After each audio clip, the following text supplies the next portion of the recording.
The ingredients that you will need to make shepherd's pie are some potatoes for the mashed potato on top, onion, a garlic clove, some beef stock. I just use the cube variety, but you can, if you go homemade, you could use homemade. A cup of rice, about a third of a cup of frozen peas and corn, but you can put more in if you like. About a cup of grated cheese, a carrot, a piece of celery, some fresh parsley that I've just got from my garden. You can use any herbs you like. Thyme would be really awesome tasting in this. Milk and butter for the mashed potato topping. Salt and pepper. Some Worcester sauce. Some beef mince or ground beef if you're in America. That's I think what you guys call it. And the only thing not pictured here is water and a bit of oil. Let's get started. Okay, first things first, we have to peel your carrot and your onion and finely dice everything and crush your garlic. So I'll do that and then I'll be back soon. I have diced half an onion. I've kept the other half, which will also be diced, but this is going in with the rice. So for the meat mixture, we're doing half a diced onion and the carrot and the celery and the carrot's been diced. I've peeled my garlic clove, which I'll crush into the mixture. And while you were gone, and because I had the vegetable peel in my hand, I thought I might as well peel my potatoes. So I've actually peeled my potatoes and just roughly diced them up. You can boil these or microwave them. I'm going to microwave them because it's easier to clean this microwave pot than a saucepan, and I'm lazy. And so all I've done is add a little bit of water down the bottom, and I'm going to put them in the microwave for 4 minutes and then check them every few minutes after that, just till they're tender enough so you can mash them up. So what I'm going to do now is get my beef mince. This is just a little over 600 grams, but I'll put all the details of the recipe down below, and I'll also put them on the blog, so don't forget to check out the blog. And I will start to brown this off, and then we'll be back to show you the next step.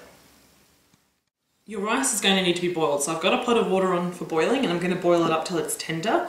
Obviously you can have the pot of water boiling while you're doing this, while you're dicing the vegetables. Things can happen simultaneously. I'm just showing you a separate steps, and you can do it as you see fit.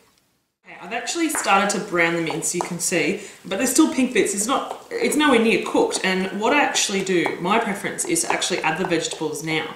So that way the vegetables cook in with the meat and they become much softer. Otherwise, if I cook the meat all the way till it's dark brown and then add the vegetables and start stirring, the meat then becomes dry because it's already cooked and it's cooking for longer. So at this point, I'm actually going to add in my onion, my celery, and that was half an onion, remember, my carrot, and I'll also crush my garlic clove in here as well and continue cooking. Now I've been frying this meat up on a medium heat because I don't want to burn it. I just want it to cook down really nicely. So I will continue on with this and I'll bring it back soon. So you can see here I've cooked my meat right down, and you can actually see the onion is translucent now, and the carrots are much softer, and so is the celery. We're going to do some more cooking, but at this stage I'm going to add in my reconstituted beef stock.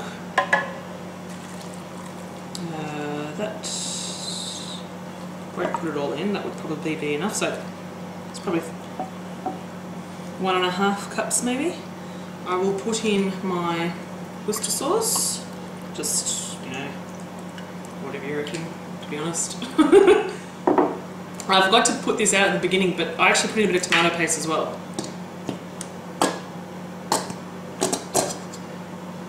Careful not to get it on yourself. And a bit of pepper.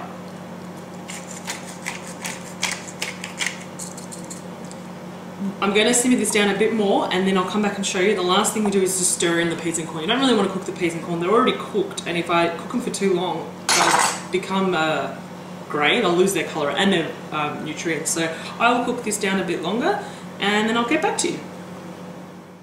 My potatoes have just come out of the microwave. In my old microwave, it took about 12 minutes, this amount of potatoes.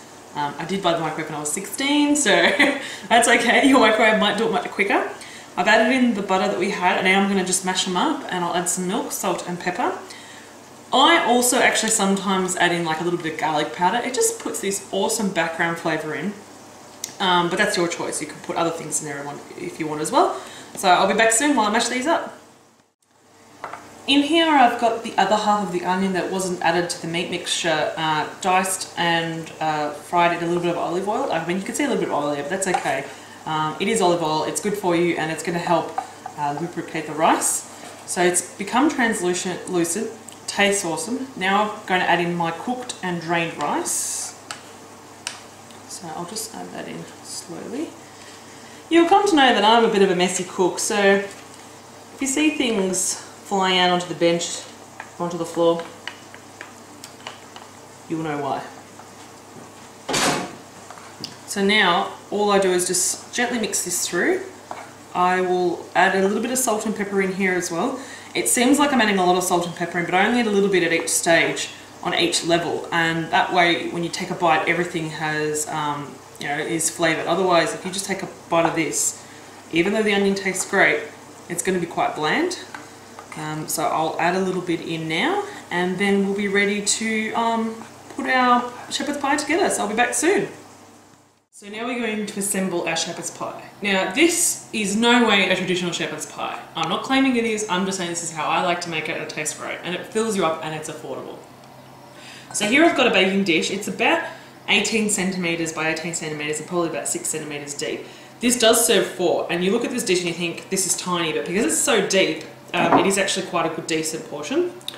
So first things first, we add in our rice and onion mixture. And we spill some on the floor. That is part of the recipe. And I spread it round and pat it down.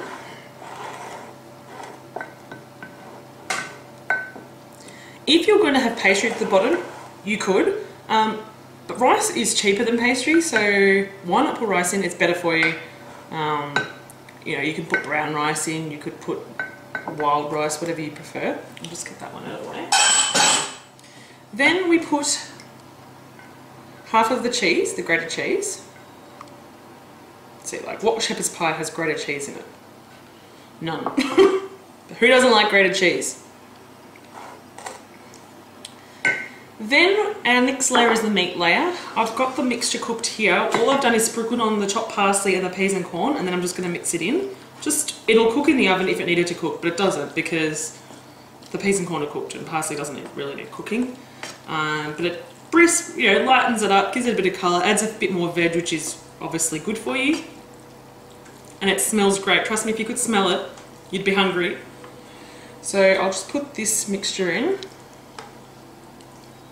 Don't worry if it goes really high to the top, because mashed potato is pretty sturdy. You can go beyond the rim of the baking dish. Ooh, that's good. So that's actually a really good fit. I bought this dish this morning, so that wasn't a guess. And last we have our mashed potato that I made. So all I'm going to do is just, probably you should use a spoon, not a fork, but I already had the fork dirty and I despise doing dishes. So I will use my dirty fork. Just add your mashed potato. My mashed potato is not mashed till it's perfectly smooth, and that's because I'm lazy. If you like really smooth mashed potato and you want to mash it up longer, go for it. I don't mind having a bit of lumpiness.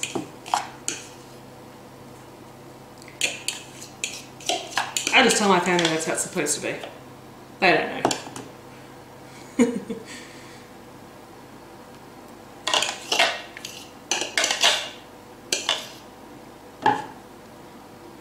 There's our mashed potato topping.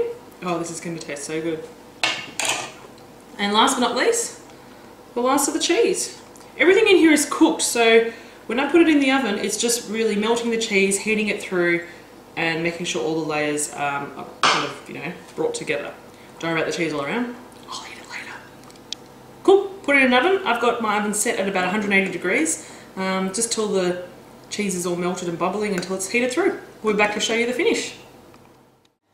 Here is our completed shepherd's pie. It looks great. All I can smell is melted cheese, which is awesome. And I'm just going to dish up a bit just to show you what it looks like, and then I'm going to have it for lunch. I might actually bring this on this side. If I spill anything, don't tell anyone.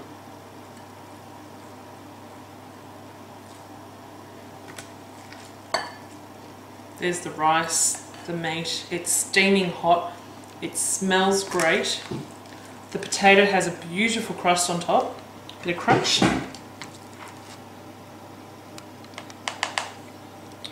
I'll actually turn around to show you. It's a bit hot, so that's why I'm not touching the dish.